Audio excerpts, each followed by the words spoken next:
thought the beginning of the game was attributable to my scheduling.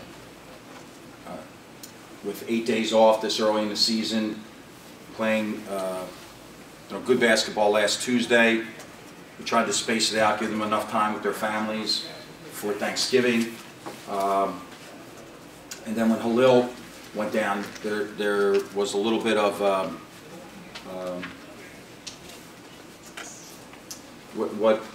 it's a hard word to put. We're not immature, but we're not as confident. He has the confidence, and the rest of them play off of his kind of like boastfulness, and not in a bad way, not in an embarrassing way. So,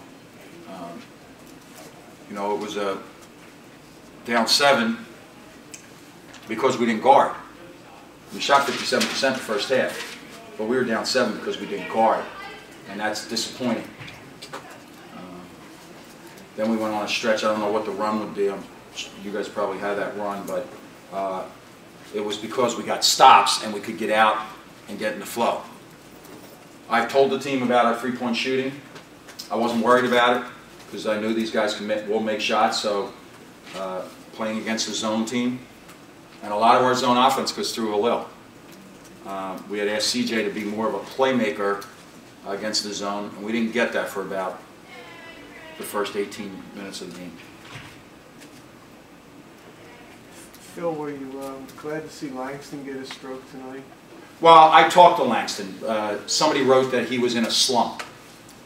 I don't believe in slumps. I believe that the ball didn't go in for you, and let's make the adjustment. I never used that word, but somebody used it with him, and I made sure to see him the next day. I told him exactly what I saw in the last game, and even in practices where the ball was in his hand too long. He was squeezing the ball, and we wanted him to play freer and easier, and he's practiced freer and easier. So that was I'm delighted for him. He's a wonderful young guy, but it's all about the win. Individual accolades mean nothing, and should mean nothing to this group. So it was smooth tonight. He had a nice stroke going. Phil, in that second half, were you happy with the balance you had of offense and defense, the way the team played? Well, I believe that one of the ways that we practice, to be honest with you, is we practice, every play in practice has a winner and a loser. So if my team's playing against your team and we're on defense and we stop you, we get 2 points. If you score, you get 2 points. If I miss a 3, you get 3 points. So I reminded them at halftime that I thought we got casual. Now I'm not leaving here jumping for joy because I think we stopped when we got to a certain point. We again got casual there with our fouling at the rim, and Ron and CJ, they had 18 points in the lane in the first half. They have to do better than that. I mean, we're going to play a really good front line a lot of times in this league, and we're going to play a really good front line on Saturday. So we have to do better than that, and we all have to do better than that. We have to trace the ball better. We have the deflections. We didn't turn them over. We're not a turnover team, but still, that's a team that came in here averaging 18 turnovers a game, and they didn't really feel us defensively. Phil, was the back injury something that Halil re-aggravated, or is it still? I don't have any idea. I mean, look, he bangs into people when we're 5-0 out there. And that's what we did a lot of this time. Sunday we practiced, we almost pseudo-scrimmaged, which we don't normally do, and it was just a play. And he just said he stepped wrong, and he took himself out, and he never takes himself. Even when his team has a sub, he practices every play in practice. He'll argue with the guy not to take him out. So he took himself out.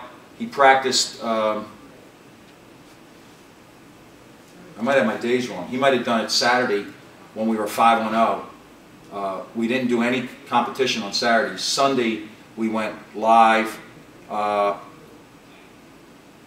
Yeah, that's what it was. It was he did Saturday he did it 5-0, and then Sunday we went live and he tried, and it was hard to watch him.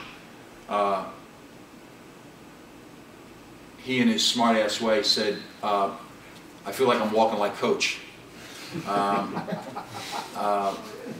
So we didn't do anything with him yesterday. He didn't practice at all. He just iced and massaged, and it was his call. It was him and Bill Luke's call, warm up if he was okay. But you know what? To his credit, he was honest about it.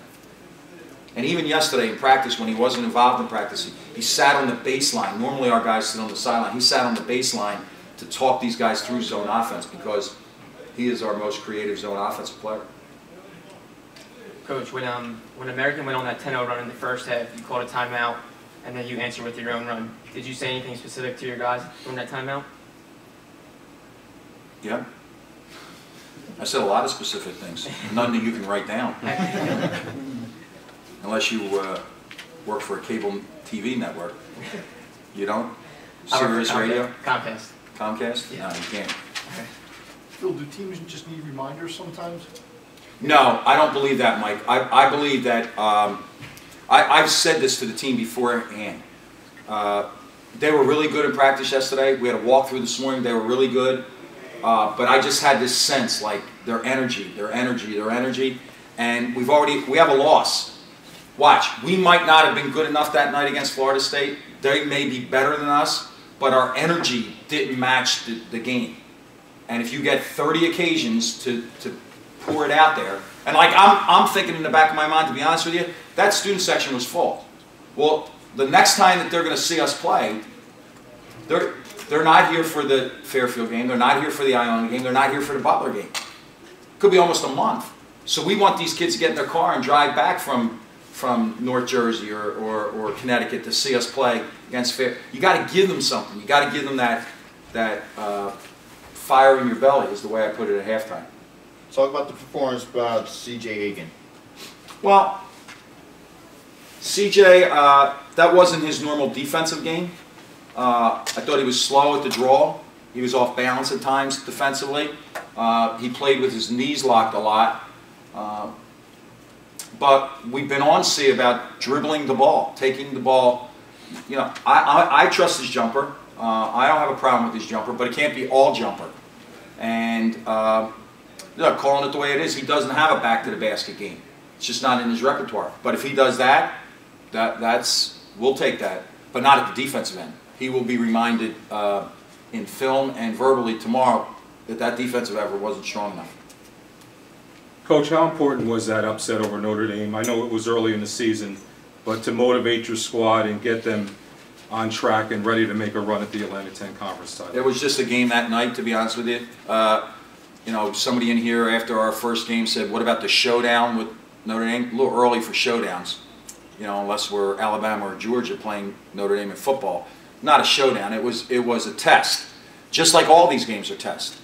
So this was a test of an 8-day layoff. What did we look like? We weren't razor sharp. Now we have to go on the road. We haven't been in a true road game yet. What's that going to look like on Saturday? So all these are tests, and you take all the tests so that you can get to the final. And the final will be the 16 Atlantic 10 games. These are all tests, and that's the way the schedule's set up, that we will test ourselves to see, you know, that was a team that ran offense and grinded. And, you know, we probably come out of here with a C+. So Notre Dame, we came out, honestly, the kid cramps up, we win the game, we stayed resilient. You know, we probably got a B on that test. So you have to keep taking the test, and we have another one Saturday. What would you take away from this game leading to your game against Creighton on Saturday? Win. I think it'll be a little bit easier to practice tomorrow. We have to guard interior better. I mean, this kid is Larry Bird. McDermott is Larry Bird. He is this year's Larry Bird. He's got all the stuff. That kid, Lumpkins, was really good. Now McDermott, Adriche, that big kid, he's a monster. So it's November. We got a lot of work to do, and we have a great chance on Saturday because we're going into a great environment against a really good team that does similar. That they run play after play after play. So I'm anxious to see how we handle being on the road. I think It's easier in college basketball to play at home because the noise is always for you. We'll have no noise for us on Saturday. Phil, how much playing them last year is going to help you when you guys face them? I mean, like you mentioned McDermott, I mean, he's a great player. Everybody knows that. Well, actually, Donald, I was thinking about this, daydreaming a little bit. We actually played them 2 years ago in the big environment. You know, so these guys, they're older now. They've had all these experiences. So, you know, I haven't even looked at the numbers from last year. I remember McDermott had a terrific game, and it was a hot, you know, get up and down the floor kind of game. But we're built a little different this year. I think we're a little bit more attentive defensively, and we're going to have to be on Saturday against a team that really, if you look at their scores, they really haven't been challenged yet this year. One more? Phil, ultimately, is that what carries you? I mean, people look at scoring, but you don't play defense. I guess that really doesn't. I think balance, Mike, is probably the key for this team. I think the scoring balance, like we have to be able to score across the line. Going into this game, we had 5 guys in double figures, averaging double figures. We had 4 get double figures tonight. You know, I just think it's